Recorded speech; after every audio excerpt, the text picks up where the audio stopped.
Good morning. It is Wednesday, the 22nd of June. Our main story. The UK's rate of inflation is expected to rise once again when the latest figures are announced later this morning. Now, in April, inflation rose to 9%, which was its highest in 40 years, as the increasing costs of energy, fuel and food continues to squeeze household budgets. What will happen today? Our business correspondent Emma Simpson reports. If I haven't got the money, I can't eat. You see lots of things that are on cheap, we buy them and freeze them. Definitely shopping around, looking for what's cheaper and where. It's here in the supermarket aisles. You get a taste of how the rising cost of living is starting to bite. We buy less and we buy cheaper products, unfortunately. We can't usually afford to buy all that, the named product stuff, so we have to go and buy all the essential stuff. If they're not going to give us the wage rises, we can't compete with inflation. We're suffering. At Britain's third biggest grocer, they know their customers are feeling the pain too. So people are trading back. They're worried about their spending. They've got a limit that they've set out to. They say £30 is my limit, and if they get to more than £30, that's it, stop. And it's the same with petrol. Well, what we're seeing is a massive change in behaviour. We haven't had significant inflation in this country for many, many years. I'm of a generation that remembered what it was like last time. And once it gets hold, it's quite pernicious, and it takes a long time to eradicate. So people are fearful. Most supermarkets are in a battle to keep prices down. In the last month, Asda has invested nearly £100 million in price cuts. The squeeze is on. Prices everywhere are heading in one direction at the moment. The Bank of England warned last week that inflation could hit 11% by the autumn.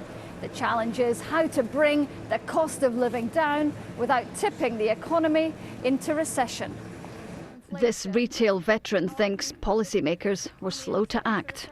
So what's rather sad is that the country, the government, perhaps the Bank of England, didn't see inflation coming quickly. They've now recognised that. But I did point out last year, and I wasn't the only one, that at the end of COVID, there was a train coming down the tunnel, and the train had a big flashing light on the top, and that flashing light said inflation, inflation, inflation.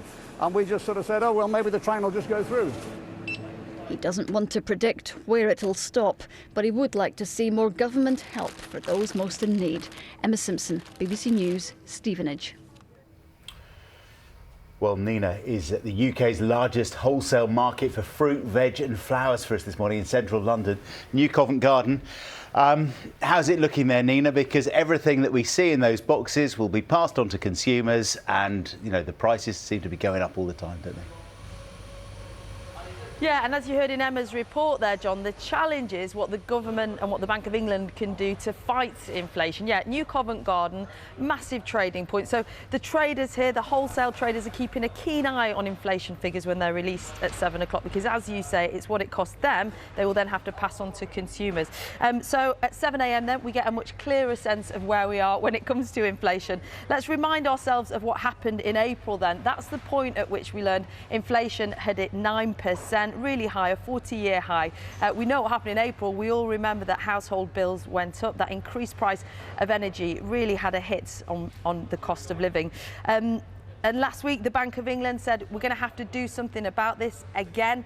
They increased interest rates to 1.25%. Now, historically, it's not that high, but it did represent the 5th incremental increase in a row. The objective of that is for us to look at our bank accounts and think, if interest rates are slightly higher, I'm less likely to spend, I'm more likely to save, and that's hoped it will curb inflation. We will see whether that works, but it can take a long time to kick in.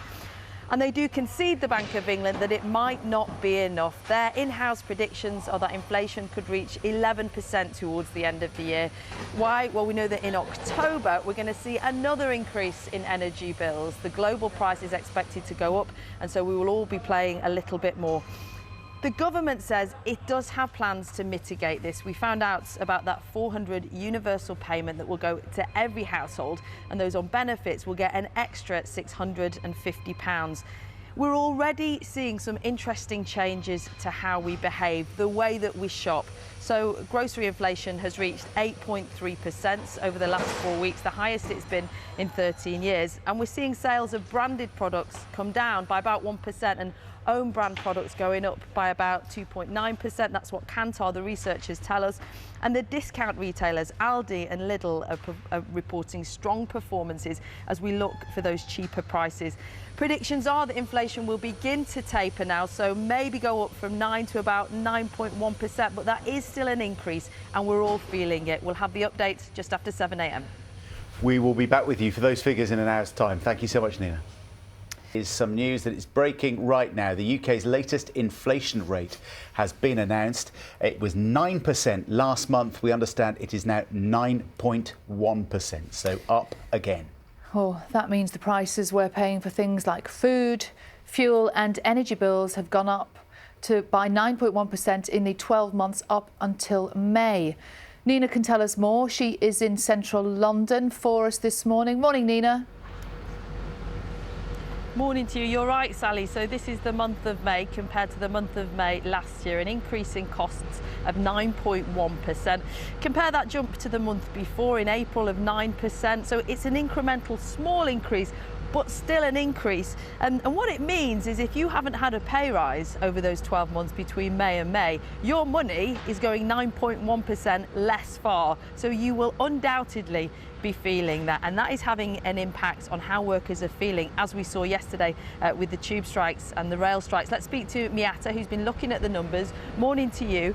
The strikes that we're seeing this week, when you look at how much people are being paid and people losing money effectively unless their wage increase is meeting that, is it the shape of things to come? Well, look, I think it's going to be really tough for workers, and it's not just the fact that we've seen regular pay go down by 2.2% when these prices are going up, but we've had 10 years in which pay has flatlined, and for workers in the public sector, pay has been going down and down. So I think it's right that people should ask for a pay rise, and I think what the government should be doing is supporting that by boosting the national living wage so it reflects the true cost of living, by strengthening the ability of people to negotiate a better deal, not undermining it, and then the Chancellor is going to have to come back to provide support so that people can deal with the fact that their energy bills are going, their fuel bills are going up, and it's not tolerable. The reality is, though, if the government give everybody in the public sector a pay increase, that just then pushes prices up more. There's more money being spent. Inflation goes further. Well, this is what they say, this wage price spiral, but we've seen no evidence of this. Pay is going down, it's not going up.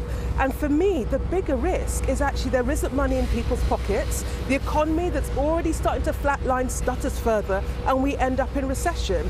I don't think it's right that we ask people to take the hit for the fact that prices are rising. Money directly into every household pocket to the tune of £400 for support with those bills, £650 on top of that for the households struggling most. So the government are helping. So the government has done a bit, but you know, if you are looking at energy bills going up by £1,500 this year, that £400 that you're getting through your energy bill will feel like small change. For families on benefits that have had their social security hacked away at for 10 years, had that cut to universal credit, a £1,000 boost is not going to be enough. The government has done a bit, it's going to have to do more.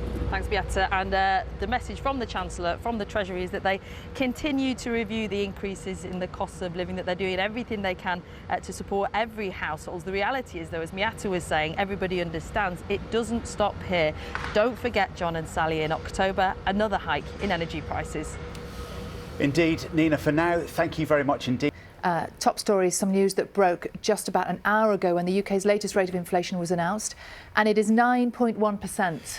Which means that the price we're paying for essential things like food and fuel and energy bills, it's gone up by 9.1% in the 12 months up to May.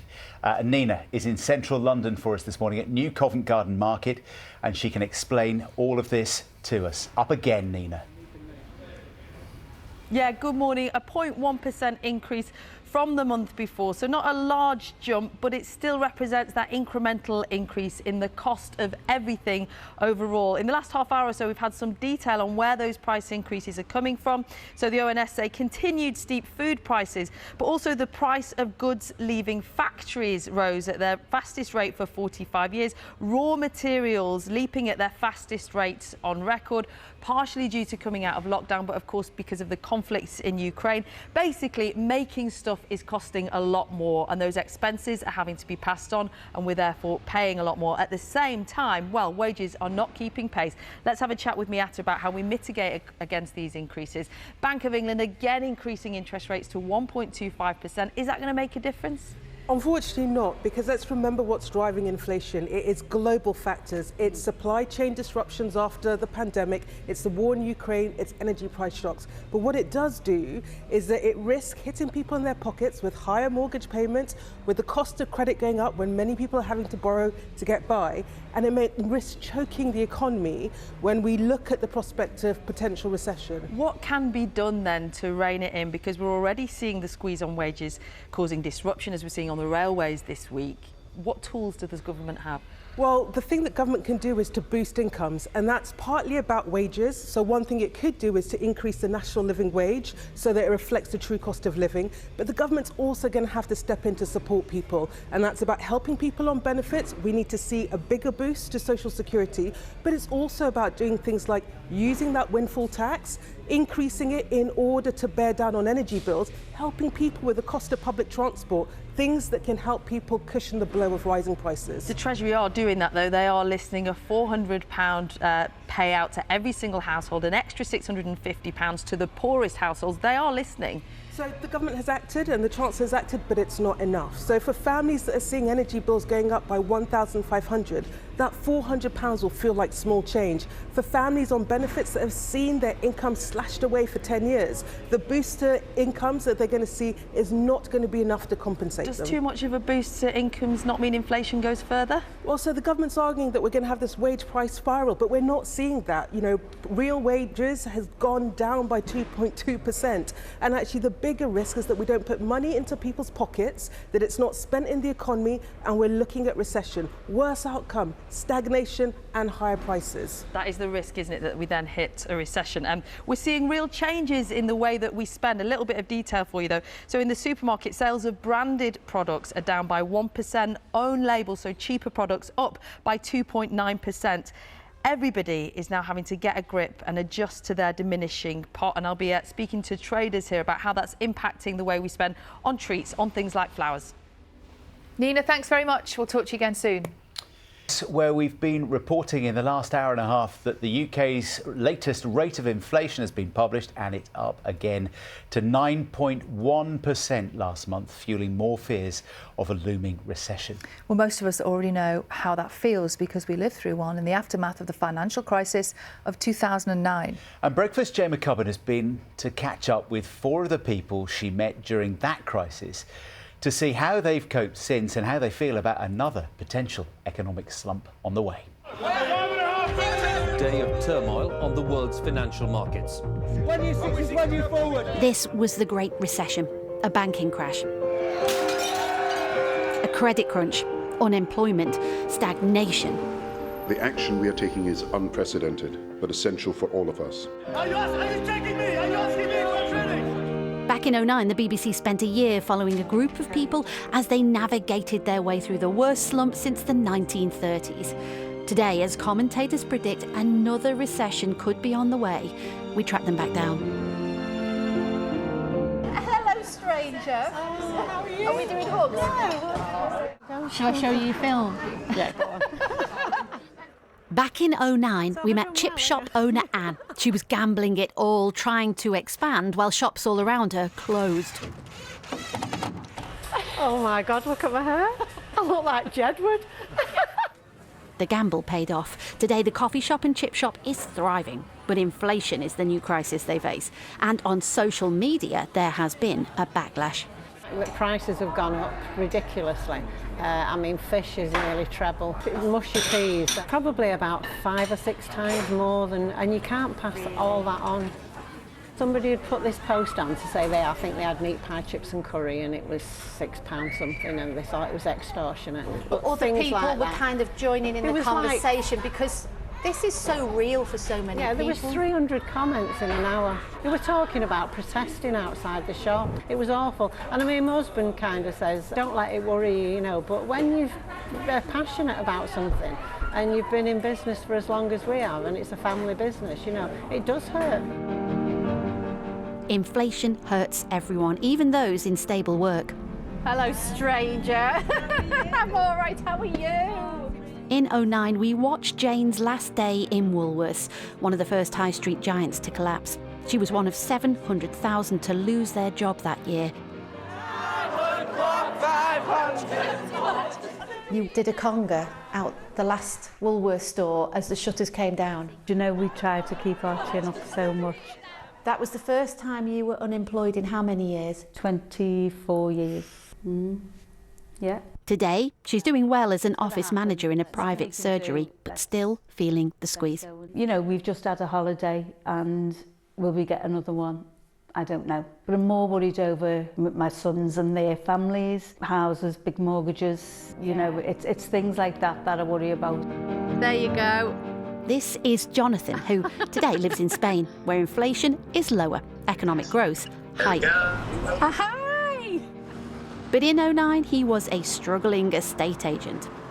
Horrendous.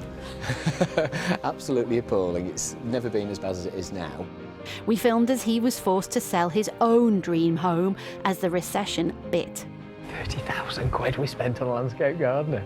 Just the money was pouring in at one time. It was terrible because it was, because you had all these people that you were employing and you knew you were going to have to let them all go.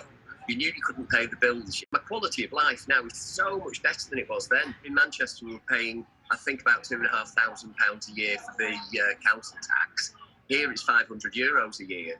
Here I can quite happily go out with €30 and have a night out, you know, so... It's looking like the right move then. And of course it's warm all the time. Oh God, yeah.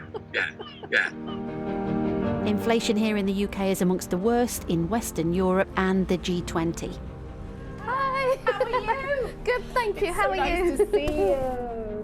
In 2009, we'd watched Bala open her dream chocolate shop and cafe. Am I brave or foolish?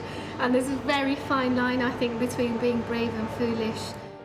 Within 18 months, that dream was dead. It's heartbreaking, really. It's really, really sad to sort of find that it didn't work out. Today, this is what remains of the original cafe. Is this the original sign, by the way? Yeah, I couldn't let go of that. Since then, she's fought her way back as an online retailer. But she says one thing is making the current squeeze even harder, and that is the B word. Not Bala, but Brexit. And I've actually stopped exporting because it was so confusing in terms of customs and what we needed to do. We were sending lots to the US, to Singapore, to Japan, and I just stopped because I thought it's not worth the risk. What proportion of your business do you think you lost? 30% possibly. That's huge. Yeah, that is a huge percentage. When you look at the numbers and you think, what's going on and where's it going to go, and how are we going to manage this? But we do. You do? Yeah. Onwards. Onwards. Onwards. They faced a global recession, a global pandemic. Smile for the Christmas cat. Now, the big squeeze. Perfect. Whatever lies ahead. Trying not to do a fake smile. They face it with a resilience born of experience. Chat to you in another decade. Jane McCubbin, BBC News. Hi, Jane. Take care. Well, he's living his best life, isn't he? Definitely. He is. It's really interesting to hear those stories, isn't it? I think we're all going to need a hug from Jane McCubbin over the next few months, because bringing right up to date, we've had the inflation figures for this economic moment this morning, and in May, inflation was up in the year to May by over 9%, 9.1. Yeah, well, Nina is at the UK's largest wholesale fruit, veg and flower market. Now, Nina, just explain to us how important that figure is. Yes, morning Sally, morning to you John. I'm here amongst the peonies, the centenary, been learning a lot this morning. John was telling me earlier all of his flowers are Dutch, all of his stock was Dutch. Things were just plateauing after the increased costs brought about by Brexit and then the war in Ukraine happened. His issue now is whether we as consumers are looking at these treats and thinking, do you know what, at 9% inflation, that's 9% less in my pocket if my wages haven't gone up. Can I afford to buy those peonies for my mum? Can I afford those little treats? And that in turn then impacts the economy if we spend less. Let's talk to Dean. Morning, Dean, who is a high-end floral provider. For the Queen, if you don't mind, feel like I should curtsy. Morning to you. So all your costs are going up? Everything's gone up. I mean, since the turn of last year, sort of Brexit time, recorded it's gone up by about 45 to 48% really across the board, which is quite dramatic really when you're working on a 23 to 26% percentage. And are you managing to pass that on? Because a lot of your clients are very wealthy. It's West End restaurants and hotels. Yeah, definitely. I mean, initially it was really hard. Everyone was coming in moaning because obviously the turnover time, delivery days weren't the next day. It was 3 days, so that was also difficult. But I think they're more accepting now.